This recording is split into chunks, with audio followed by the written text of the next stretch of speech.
While this may look like the start of World War III, it's not. It's actually a cyber attack called a DDoS being launched from China and other countries around the globe.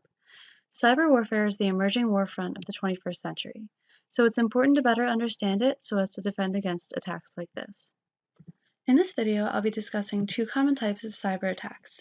The first being a denial of service or DOS attack, and the second being a distributed denial of service or DDoS attack. A DOS attack is when the system is rendered to be unavailable when either one specific message or a stream of request messages is sent from one attacking device to the target system.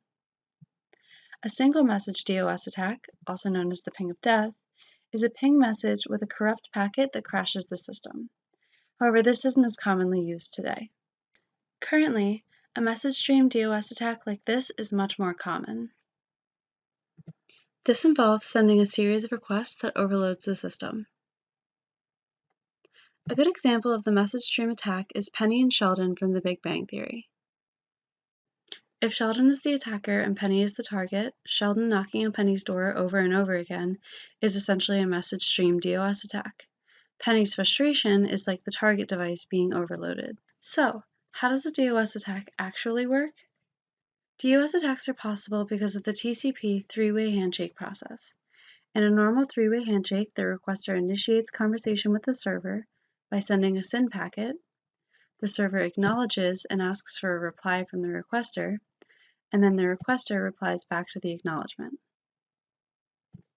Using Alice and Bob as an example, if Alice approaches Bob, Alice first says hi, Bob replies back with hello, and then Alice responds back with nice to meet you, and then they shake hands, completing the handshake.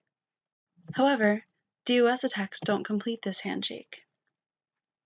So looking closer at one single DOS request message, the target device allocates resources, similar to opening a door, and then responds to the request with an acknowledgement. The attacker never replies to this request, causing the target to continually resend the request for acknowledgement for a set period of time.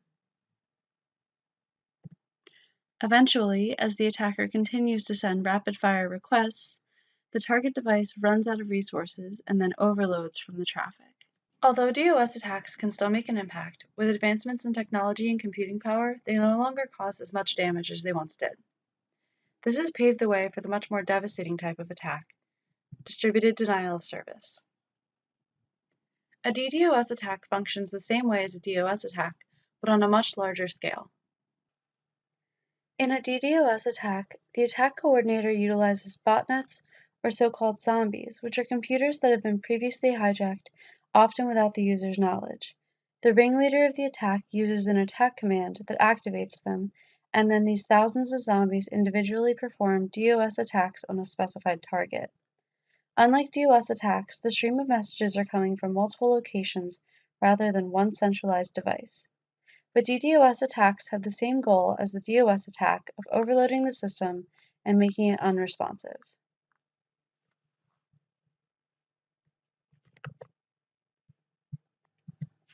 What makes DDoS attacks so much more devastating than regular DOS attacks is the use of brute force and geographically spread out computers. Using so many computers allows attackers to bypass traditional DOS prevention methods, compromise servers for days at a time, and ensure that the ringleader himself is harder to identify. Being so devastating, it's important to have processes in place to mitigate these attacks. DDoS and DOS attacks can be detected using Wireshark in a variety of ways. UDP packet detection can indicate if a flood of UDP packets are going to the server from the same source. Wireshark also collects TCP SYN statistics, which can be used to indicate whether a large number of SYN messages are incoming, also known as a SYN flood. Finally, by collecting RTT, which is round-trip time, we can identify if a TCP connection is taking too long to establish and if it's occurring multiple times. These strategies can help identify DOS and DDoS attacks. In addition to detection, there are several ways to try to prevent these attacks. Access control lists can be used to prevent a specific set of IP packets from requesting the server, thus stopping known sources of DDoS attacks. In addition, Rate limiting essentially serves to create a threshold of the amount of traffic a server can handle, which helps ensure that servers don't get overloaded by SYN flood requests. And finally, access control lists and rate limiting can be used in combination to ensure that trusted IP sources can request large amounts of traffic while preventing non-trusted IP sources. As for the future of DDoS and DOS, Google is now offering a service that helps neutralize DDoS attacks called Project Shield. There are also other third-party companies that offer similar services.